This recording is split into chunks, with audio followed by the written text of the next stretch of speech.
एक व्यक्ति काफी समय से परेशान था, जिसके कारण यह बहुत चिड़चिड़ा और तनाव में रहने लगा।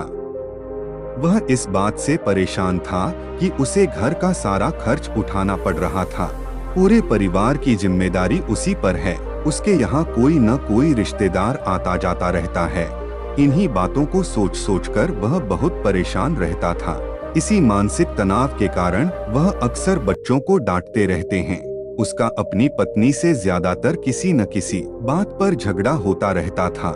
एक दिन उसका बेटा उसके पास आया और बोला, पापा मेरे स्कूल का होमवर्क करवा दो। वह व्यक्ति पहले से ही तनाव में था, इसलिए उसने अपने बेटे को डांटकर भगा दिया।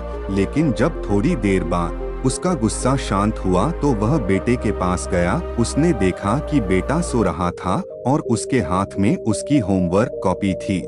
उसने कॉपी देखी और जैसे ही उसने कॉपी नीचे रखी, उसकी नजर होमवर्क के शीर्षक पर पड़ी। होमवर्क का शीर्षक वह था जो हमें पहले पसंद नहीं था, लेकिन बाद में वह अच्छा निकला। बच्चे को एक लिखना था। इस शीर्षक पर अनुच्छेद। उसने क्या लिखा? जिज्ञासावश उसने बच्चे का लिखा पढ़ना शुरू किया। बच्चे ने लिखा, मैं अपनी अंतिम परीक्षा के लिए बहुत आभारी हूँ, क्योंकि पहले तो यह अच्छा नहीं लगता, लेकिन उसके बाद स्कूल की छुट्टियाँ हो जाती हैं। इसके लिए मैं आपका बहुत बहुत धन्यवाद करता हूँ। कड़वी दवाइयों जिनका स्वाद खराब होता है, क्योंकि शुरुआत में तो यह मुझे बहुत कड़वा लगता है, लेकिन बाद में यह मेरी बीमारी को ठीक कर देता है। मुझे सुबह जगाने के लिए मैं उस अलार्म घड़ी को धन्यवाद देता हूँ। यह हर सुबह मुझे बताता है कि मैं जीवित हूँ।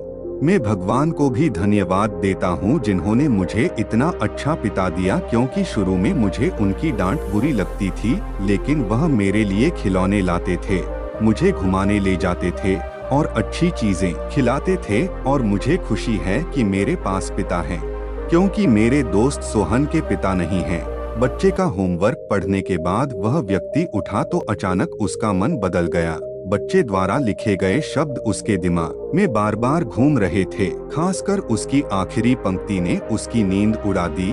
फिर वह व्यक्ति चुपचाप बैठ गया और उसने उसकी परेशानियों के बारे में लिखना शुरू कर दिया। मुझे घर के सभी खर्चों का ध्यान रखना है।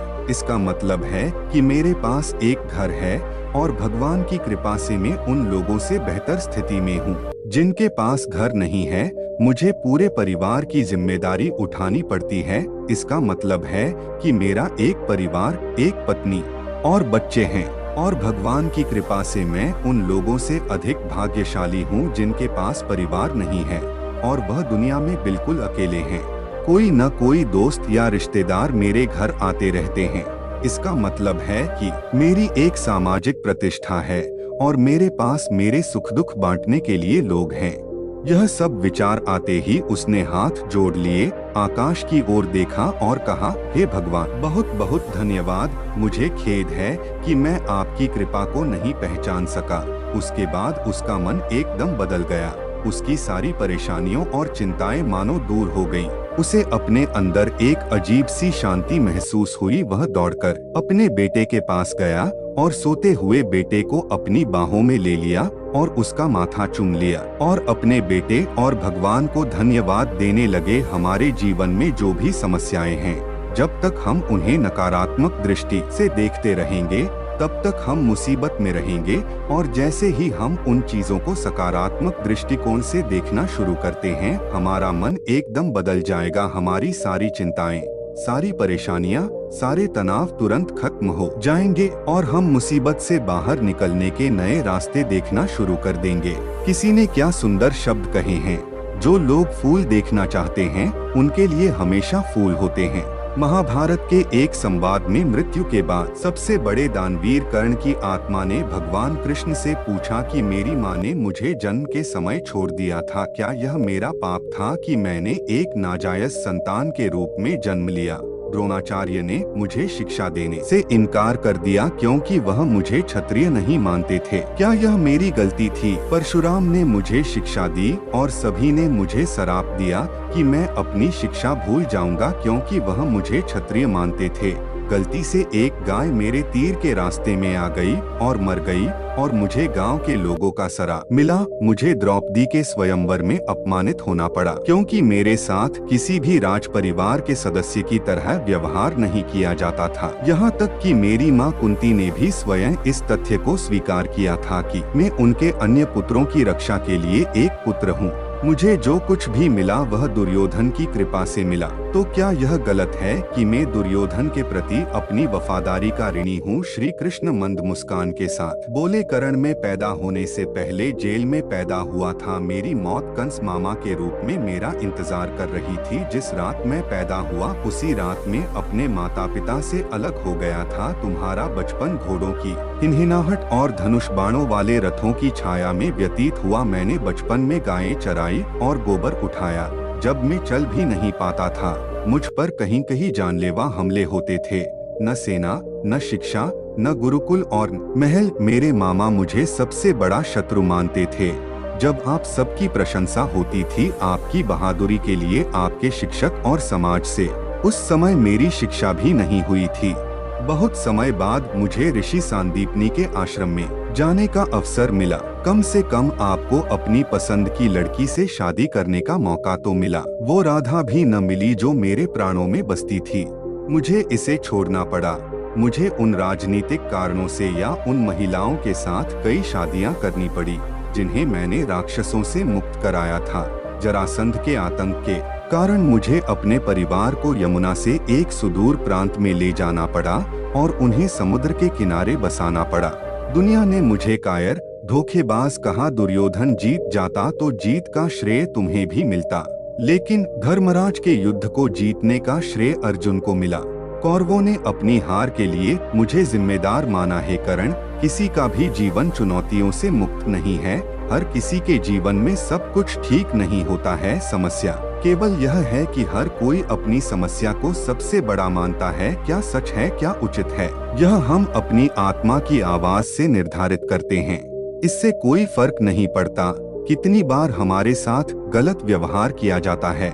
इससे कोई फर्क नहीं पड़ता कि कितनी बार हमारा अपमान किया जाता है। कोई फर्क नहीं पड़ता कि कितनी बार हमारे अधिकारों का हनन होता है। लेकिन फर्क सिर्फ इतना है कि हम उन सभी से कैसे निपटते हैं। जो लोग विपरीत परिस्थितियों में भी सकारात्मक सोचते हैं, उनके जीवन में कई परेशानियां कम हो जाती है। ऐसे में हमारे नकारात्मक विचार हमारे काम को बिगाड़ सकते हैं। इसके लिए हमें हमेशा सकारात्मक सोचना चाहिए। इस संबंध में लोक कथा। एक लोक कथा के अनुसार एक गांव में दो ऋषि एक छोटी सी कुटिया में एक साथ रहते थे। दोनों सुबह सुबह अलग अलग गांवों में जाकर भिक्षा मांगते हैं और फिर झोपड़ी में लौट आते हैं और फिर दिन भर हनुमान का नाम जपते रहते हैं। भीख मांगकर उनका जीवन चल रहा था। एक दिन वे दोनों अलग अलग गांवों में भीख मांगने निकले। शाम को दोनों वापस आए तो उन्हें पता चला कि गांव में तूफान आया है। पहले संत अपनी कुटिया पर पहुँचे तो उन्होंने देखा कि आंधी के कारण कुटिया आधी टूट गई है। उसकी त्योरी चढ़ गई और भगवान को कोसने लगे। संत ने सोचा कि मैं रोज मंदिर में भगवान का नाम जपता हूँ। दूसरे गांव में चोरों और लुटेरों के घर सुरक्षित हैं और हमारी झोपड़ी तोड़ दी। हम दिन भर पूजा करते हैं लेकिन भगवान को हमारी कोई परवाह नहीं है। यह भगवान कितना क्रूर है। वे हम जैसे भक्तों को दुख और दुष्टों को सुख देते हैं। कुछ देर बाद एक अन्य संत भी वहाँ पहुँचे। उन्होंने टूटी झोपड़ी भी देखी। यह देखकर वह बहुत खुश हुआ और अपना सिर जमीन पर रखकर भगवान को धन्यवाद देने लगा। संत बोले, हे भगवान, आज मुझे विश्वास हो गया कि आप सचमुच हमसे प्रेम करते हैं। हमारी भक्ति और आराधना व्यर्थ नहीं गई। आपने इतने भीषण तूफान में भी हमारी आधी झोपड़ी बचा ली। हम आपकी झोपड़ी में आराम कर सकते हैं। आज से मेरा विश्वास और अधिक बढ़ गया है। इस कहानी से यही शिक्षा मिलती है कि हमें हर स्थिति को सकारात्मक दृष्टिकोण से देखना चाहिए। नकारात्मक विचार मानसिक तनाव बढ़ाते हैं और हम अच्छी चीजें भी नहीं देख पाते। और सकारात्मक सोच की शक्ति दिखाने के लिए एक और कहानी सुनिए। एक शहर में एक अमीर व्यापारी रहता था। एक दिन वह व्यापारिक यात्रा पर गया। रास्ते में घना जंगल था जिसे पार करके उसे अपनी मंजिल तक पहुंचना था। लेकिन वह चलने में बहुत थक गया था, इसलिए वह आराम करने के लिए एक पेड़ के नीचे बैठ गया। आराम करते समय उसे प्यास लगी, लेकिन वह पानी नहीं लाया। वह सोचने लगा कि मेरे पास कुछ पानी है ताकि मैं अपनी प्यास बुझा सकूं। जैसे ही उसने ऐसा सोचा, तभी एक चमत्कार हुआ और पानी से भरा एक घड़ा उसके सामने प्रकट हो गया। उसके बाद उसने पानी से अपनी प्यास बुझाई। कुछ देर बाद उसे भूख लग गई, लेकिन उसके पास खाना नहीं था। उसने खुद से कहा कि कितना अच्छा होगा अगर मुझे एक प्लेट में स्वादिष्ट भोजन मिल जाए तो मेरी भूख खत्म हो जाएगी।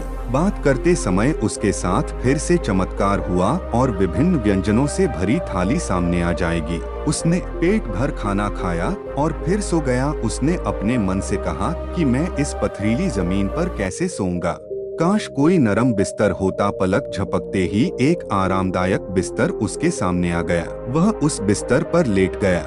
उसे ऐसा महसूस हो रहा था जैसे यह स्वर्ग में है, जहां उसकी सभी इच्छाएं एक के बाद एक पूरी हो रही हैं। वह इस बात से अनजान था कि जिस पेड़ के नीचे वह लेटा है, वह कोई साधारण पेड़ नहीं बल्कि एक कल्पित वृक्ष है, जो सभी इच्छाओं को पूरा करने की शक्ति रखता है। बिस्तर पर लेटे-लेटे अचानक उसके मन में एक विचार आया। यह जंगल कई तरह के जंगली जानवरों से भरा होगा जो किसी भी वक्त वहां हो सकते हैं। ऐसे में वह अपनी रक्षा भी नहीं कर पाएंगे। जैसे ही यह विचार उसके मन में आया, अचानक से एक खूंखार शेर वहां आ गया। वह शेर को अपने सामने देखकर पूरी तरह से भयभीत हो गया कि वह बच भी नहीं सका। शेर ने उस पर हमला किया और उसे मारकर खा गया। इस प्रकार एक नकारात्मक विचार ने उसकी जान ले ली। इसीलिए कहा जाता है कि मनुष्य अपने विचारों से प्रभावित होता है। सकारात्मक विचार हमेशा सकारात्मक परिणाम देते हैं, इसलिए हमेशा सकारात्मक सोच रखें। गौतम बुद्ध ने कहा है